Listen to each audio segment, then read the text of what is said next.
In 1998, a body was found in West University Place near Houston, Texas, and the autopsy painted a nightmare: sexual assault, followed by an overkill beating with multiple stab wounds, dozens of blunt force strikes, and repeated heavy blows to the head, the kind of violence that feels personal, not random.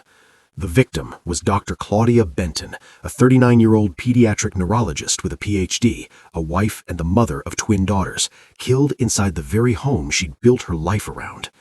And here's the part that made detectives go cold. The killer didn't flee. He stayed. He ate in the house. He handled her belongings like he owned the place, and he even left her ID out in the open, easy to find, like he wanted the police to meet her afterward.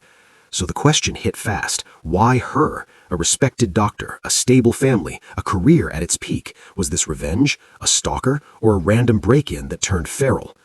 But while police were still trying to make Claudia's life fit the murder, the next scene detonated the case.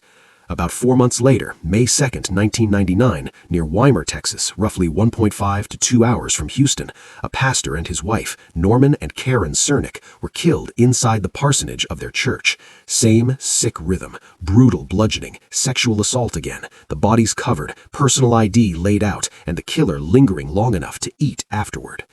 Now it wasn't a strange burglary, it was a pattern. Then came June 4th, 1999, Houston. Noemi Dominguez, 26, a schoolteacher, murdered in her apartment. That same day in Dubina, Texas, near the Weimar area, Josephine Konvichka, 73, was killed in a similar way. Within days, stolen cars started turning up far away, one connected to an international bridge in Del Rio, Texas, like the killer was using vehicles only to reach something bigger. Then the clue that changed everything: a toy train left behind like a taunt.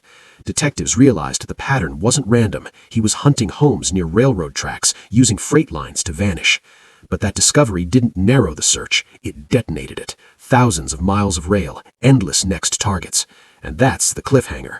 When the FBI put him on the 10 most wanted list, did that stop him? The answer was, he didn't stop. Even after the FBI understood his method and the hunt went nationwide, the next murders still happened. June 15th, 1999, Gorham, Illinois.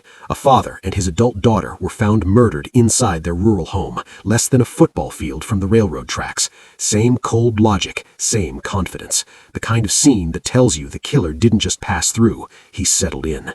So did law enforcement actually catch him, and did justice ever truly reach the people he left behind?